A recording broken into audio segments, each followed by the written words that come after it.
Assalamualaikum warahmatullahi wabarakatuh. Halo teman-teman, saya Malika Ramadanti, NPM 5021229, mata kuliah Telaah Kurikulum, dosen pengampu Bapak Tio Gusti Satria Magister Pendidikan. Baiklah teman-teman, judul materi kali ini adalah elemen-elemen kurikulum 2013, kurikulum darurat, dan kurikulum merdeka. Kurikulum 2013. Elemen perubahan kurikulum dari KTSP ke kurikulum 2013 terdapat pada 4 dominan, yakni standar kompetensi lulusan, standar isi, standar proses, dan standar penilaian. Perubahan terjadi sebagai jawaban terkait dengan faktor perkembangan penduduk Indonesia dilihat dari pertumbuhan penduduk usia produktif. 1. Standar kompetensi lulusan. Standar kompetensi lulusan atau SKL adalah penjabaran pencapaian yang harus dimiliki oleh siswa setelah mengikuti proses pembelajaran SKL.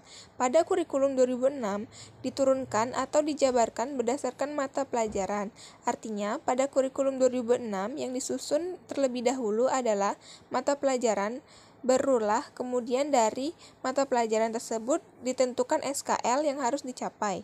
Sedangkan pada kurikulum 2013, penentuan SKL mengacu kepada analisis kebutuhan dengan mempertimbangkan tantangan internal dan tantangan eksternal yang terjadi saat ini dan yang terjadi di masyarakat yang akan datang.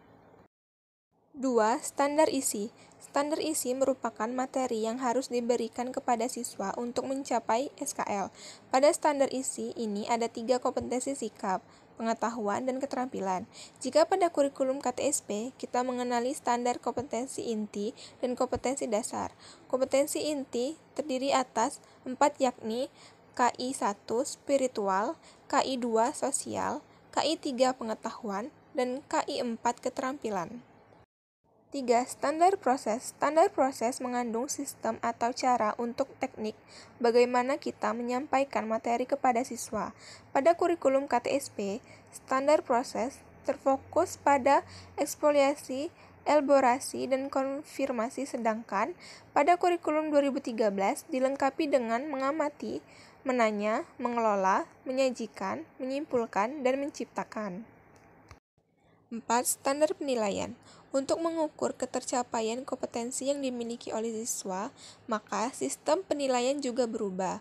Pada awalnya, penilaian hanya mengukur kompetensi pengetahuan, maka pada kurikulum 2013, penilaian secara otentik yakni mengukur semua kompetensi sikap, keterampilan, dan pengetahuan berdasarkan proses dan hasil.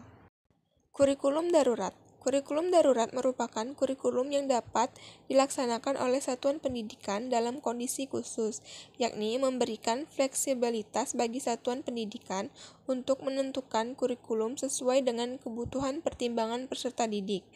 Kurikulum dapat mengacu pada kurikulum 2013. Kompetensi esensial dan kompetensi persyaratan untuk berkelanjutannya pembelajaran di tingkat selanjutnya. Selain itu, kurikulum darurat bertujuan untuk mengurangi beban pendidik dalam melaksanakan kurikulum nasional dan peserta didik dalam berkaitan dengan penentuan kenaikan kelas dan kelulusan. Pengelolaan kelas masa darurat. 1. Pelaksanaan pembelajaran dilaksanakan kelas virtual dalam jaringan atau daring, yaitu bagi peserta didik yang terpenuhi fasilitas berupa laptop, HP Android, maupun jaringan internet. 2. Untuk pembelajaran jarak jauh, luar jaringan atau luring dilaksanakan bagi peserta didik yang belum terpenuhi fasilitasnya berupa laptop, HP Android, maupun jaringan internet. Penilaian hasil belajar pada masa darurat. 1. Penilaian hasil belajar mencakup aspek sikap, aspek pengetahuan, dan aspek keterampilan. 2. Penilaian hasil belajar berbentuk penugasan, proyek, praktek, tulis, dan bentuk lainnya yang diperoleh melalui tes daring dan lain-lain, yang memungkinkan ditempuh secara jarak jauh dan tetap mempertahankan protokol kesehatan dan keamanan. 3. Penilaian meliputi penilaian harian atau PH, penilaian semester atau PAS, dan penilaian akhir tahun atau PAT. Kurikulum Merdeka. Kurikulum Merdeka berbeda dengan kurikulum-kurikulum sebelumnya karena lebih sederhana dan mendalam, memberikan kemerdekaan bagi satuan pendidikan dalam mengembangkan serta menghadirkan sistem pembelajaran yang lebih relevan dan interaktif. Transformasi kurikulum ini membawa berbagai perubahan bagi kurikulum pendidikan di Indonesia. Kedepannya, setidaknya ada 4 arahan perubahan kurikulum di Indonesia. 1. Struktur kurikulum fleksibel. 2. Fokus pada materi esensial.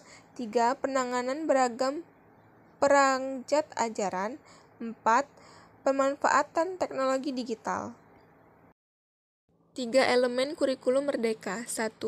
Berbasis kompetensi merupakan pengetahuan, keterampilan, dan sikap dirangkai sebagai satu kesatuan proses yang berkelanjutan, sehingga membangun kompetensi yang utuh. 2. Pembelajaran yang fleksibel, penyusunan pencapaian pembelajaran dalam fase-fase 2-3 tahun, sehingga peserta didik memiliki kesempatan untuk belajar sesuai dengan tingkatan pencapaian, kebutuhan, kecepatan, dan gaya belajar. 3. Karakter Pancasila, energi antara kegiatan pembelajaran rutin sehari-hari di kelas dengan kegiatan non-rutin atau proyek, interdisipliner yang berorientasi pada pembentukan dan pengetahuan karakter berdasarkan kerangka profil belajar Pancasila. Baiklah teman-teman, itulah materi yang dapat saya paparkan. Jika ada kurang dan salah, saya mohon maaf. Saya akhiri. Wabillahi taufiq walhidayah. Wassalamualaikum warahmatullahi wabarakatuh.